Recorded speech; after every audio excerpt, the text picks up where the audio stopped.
Assalamualaikum warahmatullahi wabarakatuh. Perkenalkan, nama saya Ahmad Zuhdi. Saya guru pendidikan agama Islam di SMK Muhammadiyah Tepus, Gunung Kidul. Dan saya sebagai mahasiswa di jurusan pendidikan profesi guru PPG dalam jabatan di LPTK Universitas Islam Negeri Sunan Kalijogo.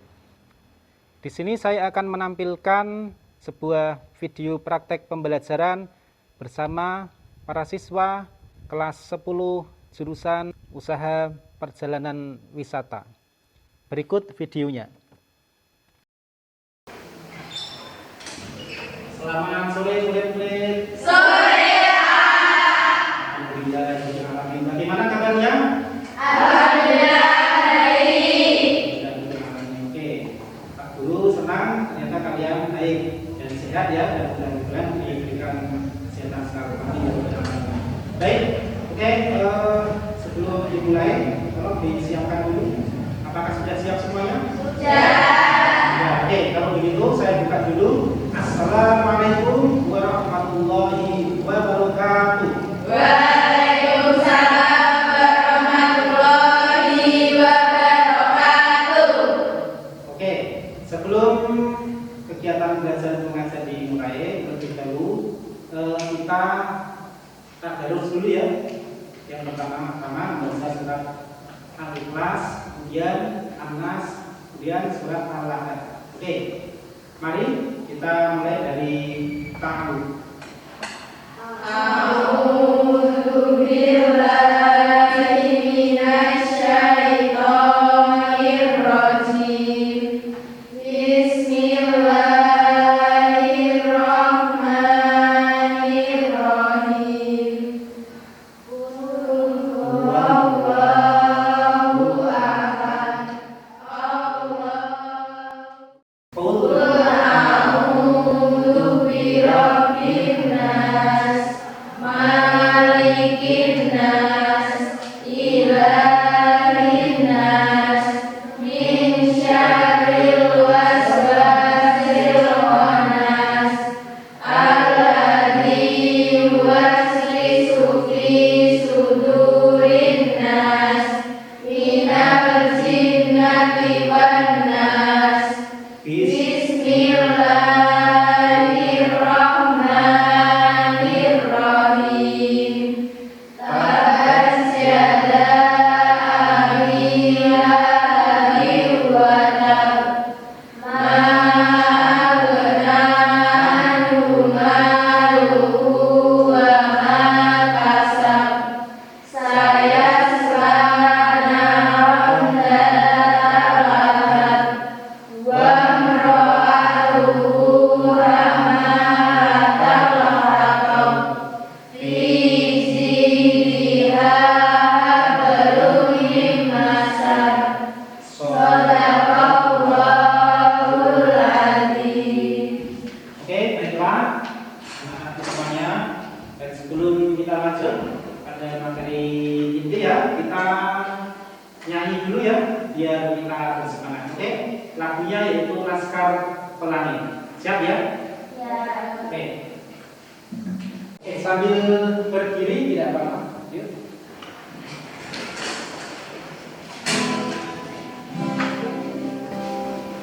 Nah, anak-anak semuanya, marilah kita mainkan lagu Laskar Pelangi biar kita dalam kali ini semangat ya.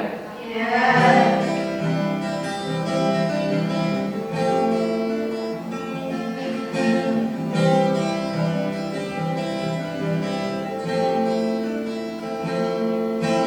Mimpi adalah kunci untuk kita menemukan dunia kembali.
Ajeng Mainanda Sapitri. Ya. Alifah Nuria. Baik. Amelia Cynthia Ningrum. Baik. Amelia Valentina. Sakit. Ardelia Kanatra Putri. Ada, Pak. Baiklah anak-anak semuanya, kemarin gimana? Apakah sudah paham apa yang saya sampaikan tentang Quran surat Al-Hujurat ayat 10? Insya Allah sudah ya. Tentang apa kemarin? Ya, tentang upah ya. Oke, untuk itu sedikit akan saya berikan motivasi ya tentang kontrol diri ya. Bagaimana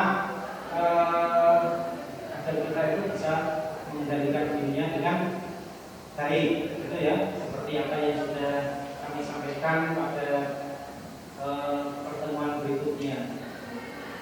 Untuk itu dengan cara kontrol diri itu kita sudah bisa memupuk ya, ada kesinambungan untuk memupuk dan membangun hubungan yang persahabatan gitu ya.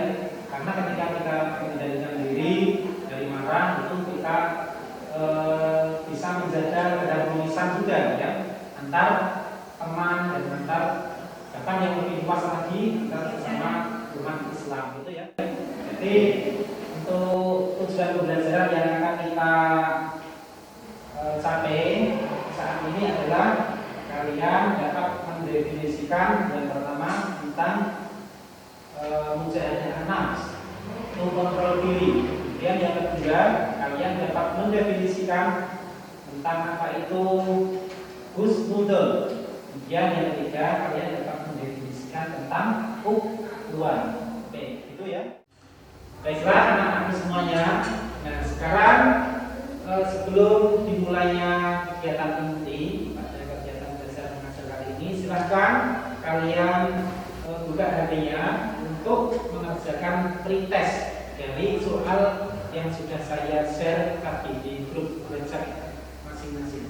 Jadi silahkan ya. Oke, saya persilahkan.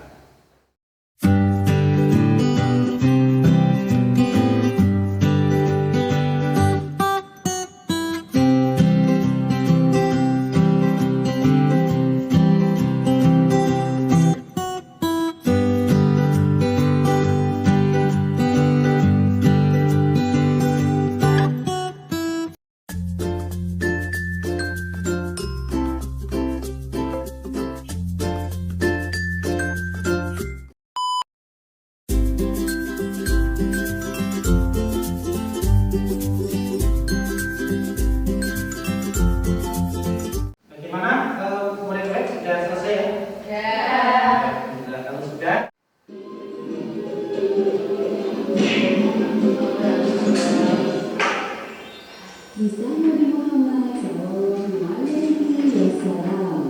persaudaraan di antara Muhajirin dan Ansar.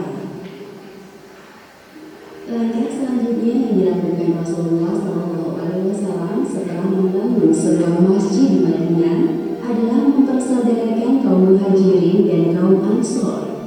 Dengan adanya persaudaraan khusus ini, kedua kaum saling melengkapi satu sama lain. Kaum Ansar dengan sikapnya yang lebih mementingkan kebutuhan kaum Muhajirin. Begitu juga dengan kaum Muhajirin yang mampu menjaga diri untuk tidak memanfaatkan kebaikan dari kaum Ansar. Sebenarnya persaudaraan di antara Muhajirin dan Ansar telah terjalin sejak peristiwa Bai'at Aqabah di Mekah. Kaum Ansar berjanji untuk setia membela Nabi Muhammad dan agama Islam. Namun baru setelah peristiwa hijrah, persaudaraan antara kedua kaum ini terwujud secara nyata. Julukan Ansar disematkan kepada orang-orang Muslim Madinah yang membantu perjuangan dakwah Rasulullah setelah peristiwa hijrah. Dihadapi oleh kaum Muhajirin dapat teratasi sedikit demi sedikit dengan bantuan kaum Ansar. Rasulullah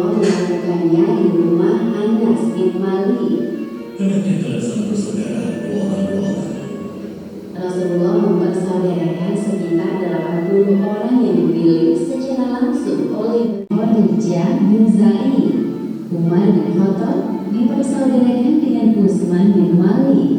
Salman Al-Farisi dipersaudarakan dengan Abu Darda, dan Abdurrahman bin Auf dipersaudarakan dengan Sa'ad bin Rabi. Sa'ad bin Rabi termasuk salah satu orang terkaya di Madinah. Ia menawarkan sebagian harta yang dimilikinya untuk diberikan kepada Abdurrahman bin Auf. Wahai saudaraku, ambillah separuh dari harta yang aku miliki. Sesungguhnya hartaku paling banyak di kalangan kaum Ansor. Jadi berkasih atas tawaranmu, wahai saudaraku. Semoga Allah memberkahi harta yang engkau miliki. Namun, bisakah engkau tunjukkan kepadaku di mana letak pasar tempat orang-orang Madinah biasa berjual beli? Iya, tentu saja. Akan aku tunjukkan kepadamu. Ikuti aku. Sa'ad bin Rabi menunjukkan pasar baru Koinuko yang biasa dikunjungi oleh para penduduk Madinah. Di sebelah sana ada pasar yang sangat ramai. Kami menyebutnya Pasar Bani Koinko karena penjualnya kebanyakan berasal dari orang-orang Yahudi Bani Koinko. Engkau bisa menemukan kebutuhan pokok dan lainnya di pasar ini. Latar belakang Abdurrahman bin Auf adalah seorang pedagang cerdas. Maka tidak sulit baginya untuk memulai sebuah bisnis di tempat baru. Esok hari, Abdurrahman dapat membawa beberapa liter minyak sawit dan keju dari pasar. Bahkan di hari setelahnya, ia mulai berjualan di pasar yang ditunjukkan oleh Sa'ad bin Rabi tersebut. Di tempat lain, kaum Ansor yang bekerja di kebun menawarkan sebagian lahan mereka untuk diberikan kepada kaum Haji. Wahai Rasulullah, ambillah setengah dari kebun kurma yang kami miliki. Dengan begitu, saudara-saudara kami dari Mekah tidak akan kelaparan. Benar sekali, wahai Rasul. Kami tidak merasa keberatan sama sekali. Tidak perlu. Bahan makanan yang kami berikan sudah cukup bagi kami. Jika diperbolehkan, izinkan kami untuk bergabung dengan kalian saat malam tiba. Oh, tentu. Kami sangat senang mendengarnya. Hal tersebut menunjukkan kemurahan hati kaum Ansor terhadap kaum Muhajirin yang datang ke Madinah dengan tangan kosong. Allah Subhanahu wa Ta'ala memuji sikap orang-orang Ansor ini sebagaimana yang disebutkan dalam Al-Quran surat Al-Hasyr ayat 9. Dan orang-orang yang telah menetap di kota Madinah dan telah beriman Ansor sebelum kedatangan mereka Muhajirin. Mereka mencintai orang yang berhijrah kepada mereka, dan mereka tiada menaruh keinginan dalam hati mereka terhadap apa-apa yang diberikan kepada mereka orang Muhajirin, dan mereka mengutamakan orang-orang Muhajirin atas diri mereka sendiri. Sekalipun mereka memerlukan apa yang mereka berikan itu, dan siapa yang dipelihara dari kekikiran dirinya, mereka itulah orang-orang yang beruntung. Kemudian di sini sudah ada teknisnya, bagaimana caranya, yaitu nanti bisa kalian baca sendiri di juknisnya. Oke, sekarang buatlah kelompok ya.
Sudah?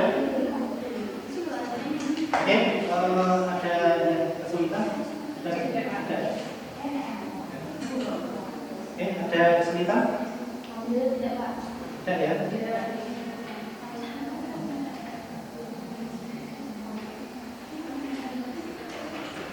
Oke, Ya sudah lihat.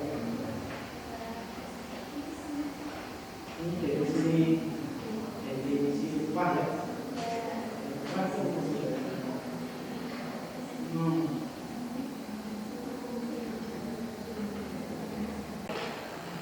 Bagaimana?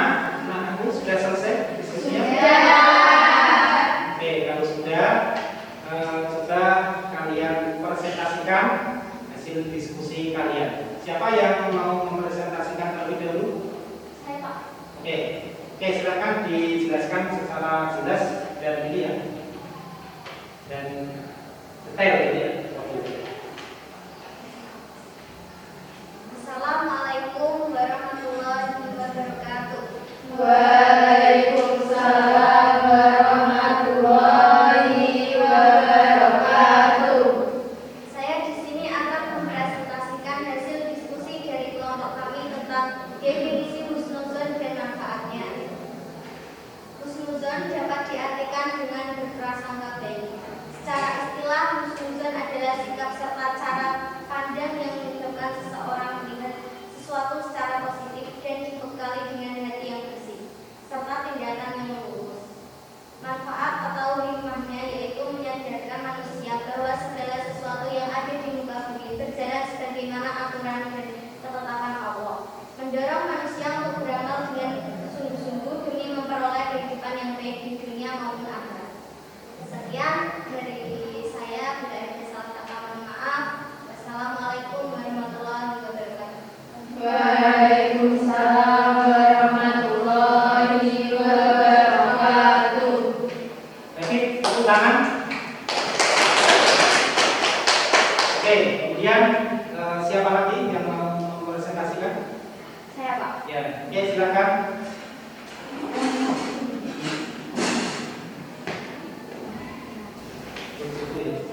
Assalamualaikum warahmatullahi wabarakatuh. Waalaikumsalam warahmatullahi wabarakatuh.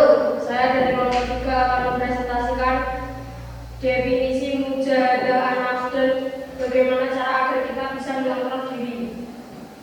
Mujahadah an-nafs adalah usaha atau perjuangan yang dilakukan dengan sungguh-sungguh untuk mengendalikan diri menghadapi hawa nafsu.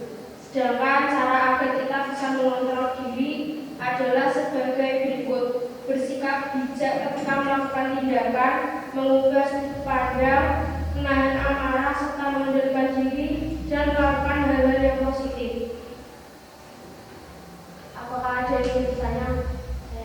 Maaf, sebelumnya kami dari kelompok 2 mau bertanya. Kadang sabar itu ada batasnya, lalu bagaimana agar kita bisa bersabar dari situasi apapun, misalnya kita dibentak orang lain, atau kita tiba-tiba dipukul orang lain dan disakiti orang lain.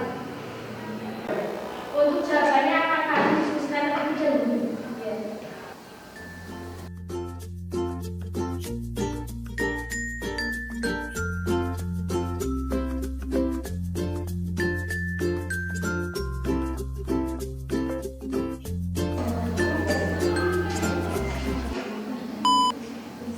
Baik, akan kami jawab sesuai sepengetahuan kelompok kami. Memang sabar itu harus dilatih dalam jangka panjang dan terus-menerus. Kalau kita berlatih sabar, maka segala sesuatu akan kita sikapi dengan sangat baik.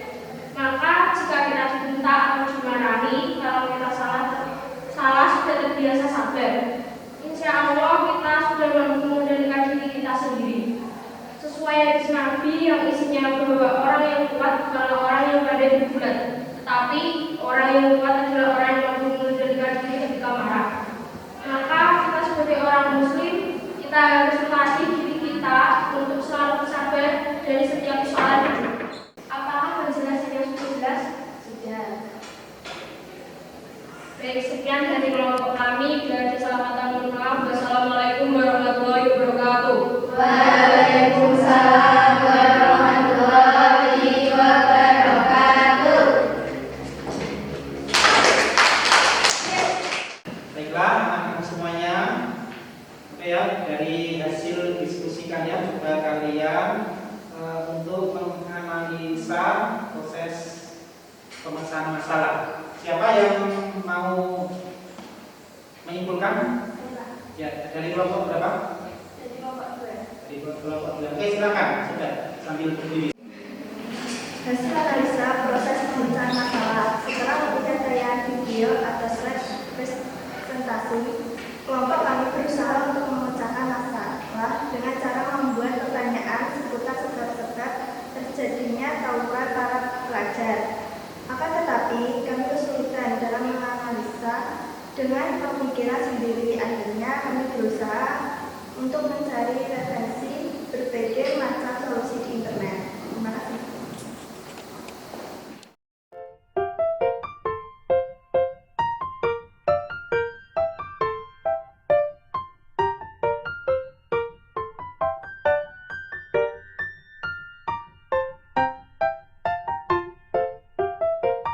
Oke, kalau sudah silakan duduk ke tempat duduknya masing-masing. Ada sesi simulasi.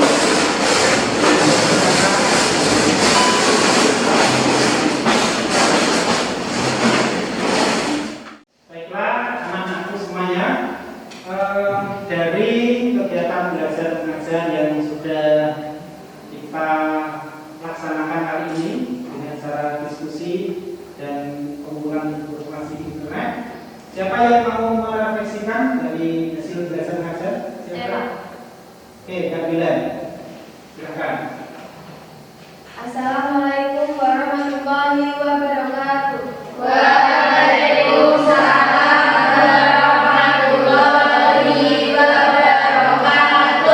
Saya akan merefleksikan hasil kegiatan belajar mengajar kali ini. Kesimpulan yang bisa saya ambil dari kegiatan belajar mengajar pada mata pelajaran Al-Quran Hadis kali ini yaitu bahwa pelajaran kali ini memberikan kesan yang baik agar kita sebagai umat Islam bisa menjadi orang yang selalu mengedepankan akhlak terpuji seperti yang pertama menjadi orang yang dapat mengendalikan diri dalam situasi apapun. Yang kedua yaitu orang yang selalu berprasangka baik kepada Allah dan orang lain.